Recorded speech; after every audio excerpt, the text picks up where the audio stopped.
ఎన్నెన్నో ఉంటుంది, ఎన్నెన్నో మనకు తిరుగుతుంది, ఎన్నెన్నో వంకర టింకర త్రోవలో మన జీవితం వెళ్తుంది. కానీ సమూయేలు జీవితం ఫస్ట్ నుంచి లాస్ట్ వరకు ఒక్క మాట, ఇంకా దీనికంటే ఇంకొక పవర్ఫుల్ స్టేట్మెంట్ ఏంటంటే, సమూయేలు ప్రార్థనలో రూపొందించబడినవాడు, ప్రార్థన ద్వారా రూపాన్ని సంతరించుకున్నవాడు, తన తల్లి కన్నీటి ప్రవాహంతో దేవుని సన్నిధిలో నుంచి భూలోకానికి కొట్టుకొని వచ్చిన వాడు సమూయేలు. మన పిల్లలు ఇంకా చిన్నగా ఉన్నప్పుడే ప్రార్థనతో వారి జీవితం ఏం కావాలి, కట్టబడాలి.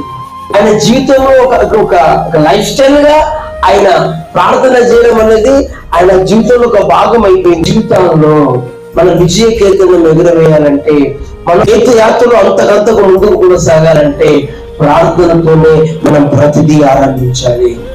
ఎవరైతే ప్రార్థనతో తమ జీవితాన్ని కొనసాగించుకుంటారో వారి జీవితాల్లో అనేక సవాళ్ళు ఉన్నా ఆ సవాళ్ళే వీళ్ళకు సలాం కొట్టాల్సిందే.